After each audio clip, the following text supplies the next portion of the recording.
Now, I want you to close your eyes and journey back through time with me to Air Studios in London's Oxford Street around late summer 1975. Gathered together there are a stellar cast of musicians. Peter Gabriel, former lead singer of Genesis, Phil Collins, drummer of Genesis and soon to take Peter's place as lead vocalist in the band, Robert Fripp, guitarist to the recently disbanded prog rock giants King Crimson, Keith Tippett, avant-garde jazz pianist who had graced 3 King Crimson albums in the early 1970s, Percy Jones, bassist of jazz rock fusion band Brand X, and Sandy Denny, vocalist of Fairport Convention, though probably best known for her extraordinary duet with Robert Plant on Led Zeppelin's Battle of Evermore. So, a wonderful bunch of musicians. So why were they there? To make an incredible prog jazz rock fusion epic? No. To back Peter Gabriel on his first tentative steps as a solo artist? No. The new King Crimson lineup? No. They were there as session musicians to back up Charlie Drake. Charlie who? If you watched UK TV through the late 1950s, 1960s and into the early 1970s, you would be familiar with Charlie Drake. Charlie was an English comedian who sported a shock of red hair and probably stood at about 5 foot on tiptoes. His comedy was a mixture of slapstick and carry-on style humour. He had hit shows back then, The Charlie Drake Show and The Worker. He would put out novelty singles from time to time. Some were hits, others didn't trouble the charts and disappeared without trace. Now by the mid-1970s, Charlie's career in show business had kind of ground to a halt. Charisma Records offices were located in Old Compton Street in London's West End, and Mr. Drake was a regular visitor. By all accounts, he was a very kind and very gentle soul, bringing in mince pies at Christmas and champagne and whiskey on a regular basis. Charlie, however, had his sights set on a new chapter in his hit and miss recording career and wanted to work with Genesis. Yes, that Genesis. I kid you not. And you know what? Charlie got his wish. Kind of. Peter Gabriel gave him a song that he had written.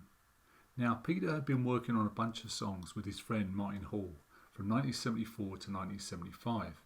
Peter Gabriel, I collaborated with Martin with the idea of composing songs for other people, but all this proved very frustrating as we had difficulty in getting the right people interested, and I wasn't happy at the lack of control of the arrangements. Now, around this time, Peter had also been interested in making a multimedia rock opera and an animated TV series around Charlie Drake, and You Never Know could have been its theme song.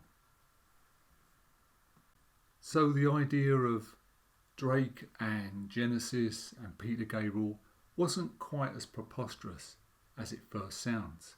For Gabriel and Phil Collins, and I guess everybody in that room, all those session musicians growing up in the 50s and 60s, would have seen Charlie on television and would have been very familiar with him. The song You Never Know kind of picks up where Willow Farm leaves off.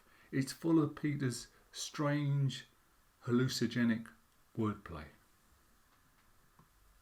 You never know who the honey combs. You never know why the hippo drones. You never know where the water falls. You never know when the basket balls. All for one and one for all. One to fly and one to fall. It's wonderful. Things on wings are wonder wise. The melon sings, the butterflies. Don't want to fall, pop an illusion.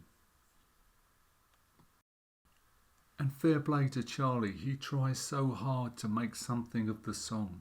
Opening the song with his catchphrase, hello my darlings, but it's like oil and water, it just does not mix. But if you listen very carefully, you can surely pick out some signature Robert Fripp guitar playing and some mellotron played, I guess, by Peter Gabriel deep in the mix.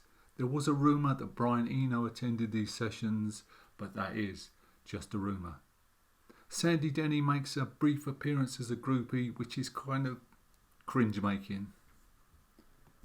The song, however, disappeared without trace, and so did Charlie's career as a prog rock icon. But in the 1980s, Charlie did return, and he took up straight acting and proved himself to be a superb actor, playing Shakespeare, Harold Pinter, and a stage adaptation of Dickens' Bleak House. And you know what? You never know. When Robert Fripp was asked about the session years later, he said it was one of the strangest sessions of the entire era. So there you have it, one of the most bizarre, strange incidences in rock music. Almost as strange as Jethro Tull working with Mike Batt on a Christmas single called Magic Bells. Again, I kid you not.